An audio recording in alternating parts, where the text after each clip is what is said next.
இப்போ நம்ம பண்ண போகிறது பன்னீர் கோஃப்டா கறி. கோஃப்டா கறி வந்து பார்த்தீங்கன்னா பஞ்சாபி ஸ்பெஷல்.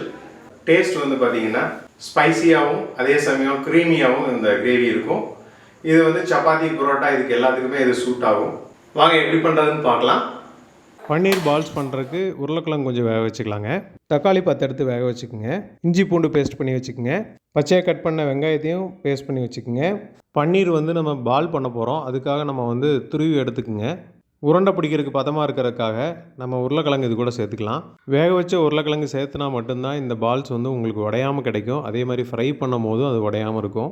பன்னீர் பால்ஸில் கொஞ்சம் ஸ்ட்ராங்கான ஃப்ளேவர் வேணும். அதனால் நீங்கள் வந்து கரம் மசாலா பவுடரும், சில்லி பவுடரும், சால்ட்டும் இது கூட சேர்த்துக்குங்க. இது கூட கார்ன்ஃப்ளவர் சேர்த்துறதுனால உங்களுக்கு உருண்டையும் நல்லா வரும். அதே சமயம் ஃப்ரை பண்ணும் போதும் உங்களுக்கு உடையாமல் வரும். பன்னீரும் உருளைக்கிழங்கும் நல்லா மேஷ் ஆகி நல்லா ஒரு பேஸ்ட் மாதிரியான கன்சிஸ்டன்சிக்கு நீங்கள் கொண்டு வரணும். நல்லா மிக்ஸ் பண்ணதுக்கப்புறம் உருண்டை பிடிக்க ஆரம்பிச்சிடலாம். இந்த உருண்டைக்குள்ளே ஸ்டஃபிங் வந்து நம்ம வைக்கலாம், வைக்காமல் கூட பண்ணலாம். இதுக்குள்ளே வந்து நீங்கள் முந்திரி, திராட்சை, பாதாம் இந்த மாதிரி எது வேணாலும் ஸ்டஃபிங் பண்ணிக்கலாம். நீங்கள் இந்த மாதிரி உள்ளே வச்சு மூடிட்டு நல்லா பால்ஸ் மாதிரி பண்ணிக்கோங்க டைட்டாக.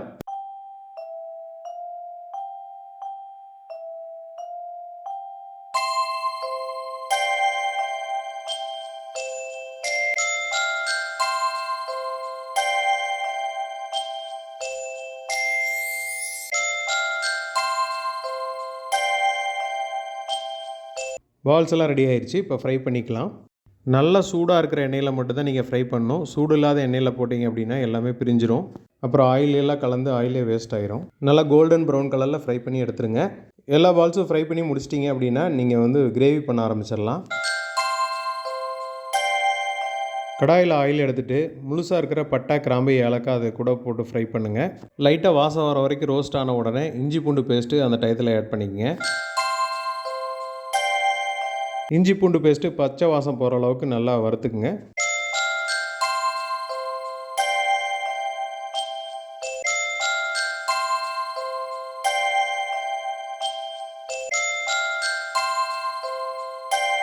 ஏற்கனவே வெங்காயத்தை அரைச்சி வச்சுருக்கோம், அதை இந்த டயத்தில் ஆட் பண்ணிடுங்க.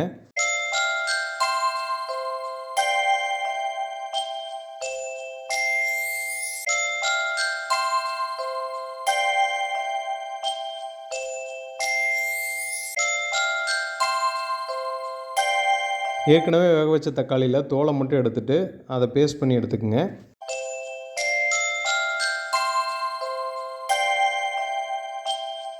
ஆனியன் நல்லா வணங்கி ப்ரௌன் கலர் ஆனதுக்கப்புறம் கரம் மசாலா, மல்லித்தூள், மிளகாத்தூள் இதெல்லாம் ஆட் பண்ணிக்கங்க.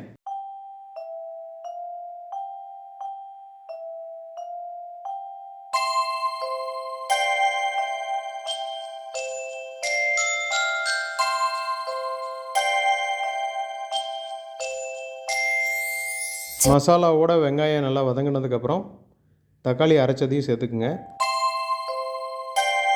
பாதாம் இல்லைன்னா முந்திரி ஊற வச்சு அரைச்சிக்குங்க. கிரேவி பண்ணுறதுக்கு தேவையான தண்ணியும் இந்த டயத்தில் சேர்த்துக்குங்க.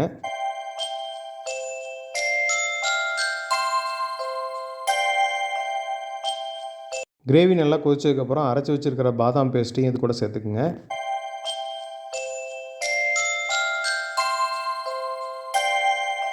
கிரேவியில் நம்ம ஏற்கனவே ஃப்ரை பண்ணி வச்சுருக்கிற உருண்டைகளை இப்போ சேர்த்துக்குங்க.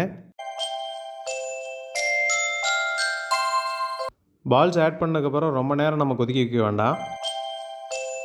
கஸ்தூரி மேத்தி கொஞ்சம் ஆட் பண்ணிக்கோங்க. அதாவது வெந்தயக்கீரை, காஞ்ச வெந்தயக்கீரை இந்த டயத்தில் ஆட் பண்ணிவிடுங்க. அது கூடவே இந்த சமயத்தில் வந்து பட்டர், க்ரீம் இதெல்லாமே ஆட் பண்ணிக்கலாம். சூப்பரான பன்னீர் கோஃப்டா கறி ரெடி ஆயிடுச்சு. இதை நீங்கள் சப்பாத்தியோடு டேஸ்ட் பண்ணி பாருங்கள்.